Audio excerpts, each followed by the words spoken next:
Welcome back. Today we are going to do a quick one on the 10th anniversary version of the ROSESELSA Distant Mountain, which is the blue one here.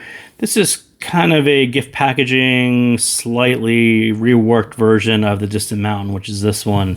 And if you remember, Distant Mountain was, this retro-looking metal design. It's really great to look at. Sound-wise, it probably needed a couple tweaks, and I think they did do a couple tweaks to this. We'll get into that in a minute. But with the 10th anniversary edition, you do get a few giveaways. You get a keychain and the pin, the figurine. You do get a nicer cable. They have instead of this black sleeve cable, you do get the flat cable, which is this one. It's actually kind of a nicer looking cable.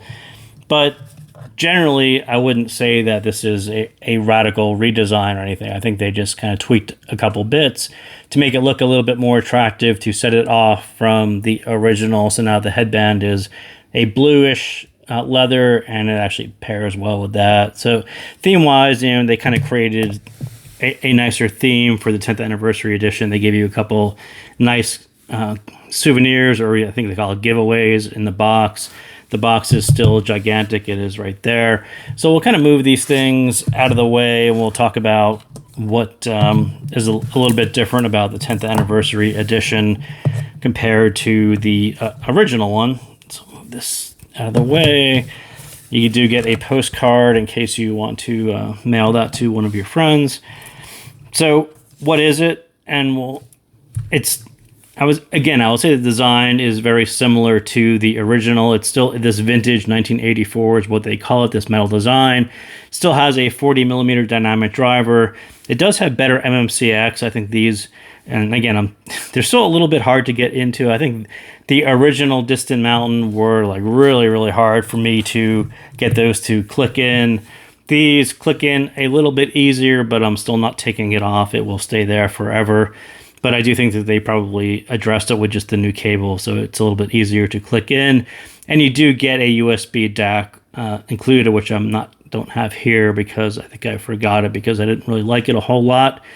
But what is this version, this 10th anniversary? What is it really? I think it's just a slightly better version of the original, maybe what it should have been. And I thought that they actually reworked the original one to change the tuning a little bit, but I could be wrong on that. I thought there was a version 2 of the original one that was slightly reworked as well. But that's what I would say what the 10th anniversary edition also sounds like. So is it retuned?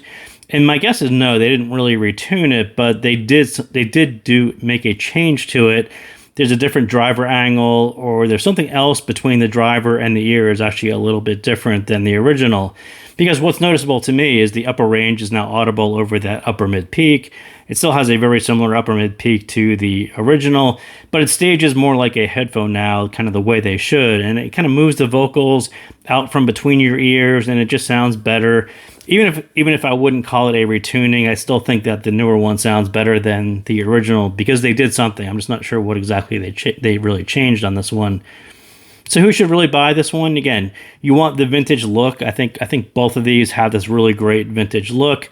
That might be your primary concern. And you're just a casual music listener who just want to put something cool on your head, enjoy some tunes for a while. But, a lot of what was attractive about Distant Mountain carries through on the 10th anniversary edition. It's very much a vintage look, something cool to look at, a nice kind of pair that's a little bit unique compared to maybe your other headphones. That's what I would call Distant Mountain. And the sound, again, this one is not all that different from the original. It's still a lower volume, very vocal focused set, but it sounds a little bit bigger now. It's a little bit wider, and that makes it less fatiguing than the original. And I'll say kind of the downside on both of these sets was a tuning like this, where you have this really big upper mid peak, a very hard focus on the vocals. That really it reveals what the driver can do. And this is a 40 millimeter dynamic driver. It pushes that resolve on the vocals very forward, and you need a really solid driver. And again, I'll say that they have a very, very cool looking vintage design. Did they spend as much time picking out the driver and the quality on that? Probably not. I think they spent a lot of time putting together this design and making it look right. So when you have a tuning like this that really pushes the vocals forward, it's really noticeable when it sounds a little bit lower res than I was expecting. But other times it kind of sounds fine, but you can kind of see their priority was probably on the design. And again, it's also really hard to maintain that vocal timbre with such a narrow peak. This one has a really like a I think it's a 3K or 2.5K, like really narrow high peak, and it's very narrow. And that is very, very hard to maintain. Some vocals, especially those male vocals, they're just going to be pushed a little bit higher.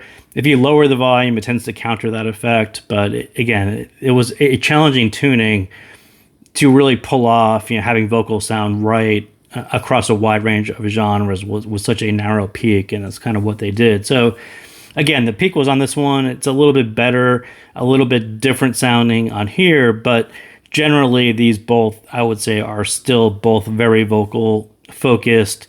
You still have that peak. You're still going to be at a lower volume. You're still probably going to buy either of these sets for, perhaps the giveaways on the 10th anniversary edition, but primarily you're picking up a set of headphones that look really cool. This 1984 metal design is kind of what you're going for. So thank you guys again for tuning in, and I will see you next time.